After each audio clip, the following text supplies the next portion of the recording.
What would you do if you see or hear someone collapse who is not responsive? You know to call 911, but did you know that if you start continuous chest compressions, the new CPR without mouth-to-mouth breathing, that you will double the person's chance of survival? Continuous chest compression CPR is a new technique that is easier to learn, easier to perform, and more effective than traditional CPR that recommended rescue breathing. And you do not need to be certified to perform this life-saving procedure. If you witness someone collapse from sudden cardiac arrest, taking prompt action could save their life by following these simple steps. First, place the person on his back on a hard surface. Check for responsiveness by shaking and shouting at the person or rubbing their chest bone hard with your knuckles. The person's clothing is not removed. Next, command someone to call 911. Call 911. Or make the call yourself. Then begin chest compressions. You aim for the center of the chest, usually between the nipples.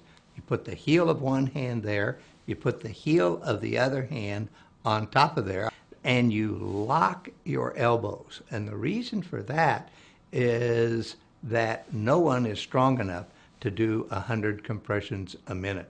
And then you put your shoulders immediately over the center of the chest and you fall, compressing it about 2 inches. It's important that the hands are lifted from the chest after each compression. Now that's because the recoil of the chest, that causes a little vacuum in the chest, causes air to go in and blood to come back. It's also important to pump on the chest fast at a rate of 100 times per minute. An easy way to maintain that beat is to think of a disco song like Stayin' Alive by the Bee Gees. It turns out that if you try to do 100 times a minute, even if you're not perfect, you have the best chance of getting the most flow. It is a jab, jab, jab, jab, rapid pumping action to move that blood forward to the brain. Dr. Gordon Avey and Dr. Carl Kern are the pioneers of continuous chest compression CPR. Both are cardiac researchers at the Sarver Heart Center in Tucson and professors at the University of Arizona College of Medicine. They explained with continuous chest compression CPR, you don't check for a pulse, clear the airway, or do mouth-to-mouth breathing.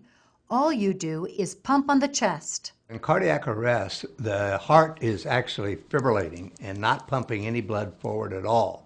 So it's only when you press on the chest that you're squeezing the heart and making a heartbeat. So your chest compression, each chest compression, is their heartbeat. And if you stop for anything, blood flow to the brain stops. These chest compressions should be performed even if the victim is gasping. Gasping is a sign of cardiac arrest. And we have so many people that tell us, oh, my husband was snoring last night, woke up this morning and he was gone. So that gasping is critically important. It's been reported to occur in 55% of cardiac arrests. And don't worry, this pumping action won't hurt the victim. They're dying. They're soon to be dead. And no matter what you do, you can't make them worse. Better to break a rib than to let somebody die. I think they'll all be sore, but they'll be happy to shake your hand and thank you. Studies show continuous chest compression CPR is more effective than traditional CPR for individuals who suffer sudden cardiac arrest. Dr. Kern explains why. I think there's really 2 major reasons. First is that more people will do it. It's simpler, it's easier to remember, and frankly, it's not so intimidating. And secondly, we learned that attempting the mouth-to-mouth breathing is not without its own cost. Most lay people, in seriousness, cannot get the breaths in anyway. But isn't ventilation necessary to provide oxygen to the blood? If it's an adult who collapses by primary ventricular fibrillation, they typically have enough oxygen already in their body. It's a matter of circulating that oxygen to the tissues that need it. Most importantly, the brain and the heart, so you can respond to treatment.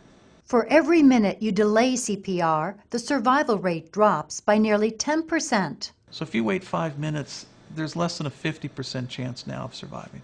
That's why it's critical to pump on the chest continuously without stopping until paramedics or medical assistants arrive. Of course, that can get tiring. So if another person is available, have them take a position on the opposite side of the patient so the 2 of you can alternate chest compressions. And remember, you do not have to be certified to provide this life-saving technique. Because of the Good Samaritan laws, you are not at legal risk. Every minute, someone dies from sudden cardiac arrest. It's the #1 killer in the United States. It can happen to anyone, anytime, any place without warning. And your best chance for survival is if someone does continuous chest compression CPR. But it's very important to note that continuous chest compression CPR is not for infants or small children or for someone drowning. Here, the best approach is chest compression along with mouth-to-mouth ventilation. But even then, something is better than nothing. Continuous chest compression CPR may very well make you a lifesaver.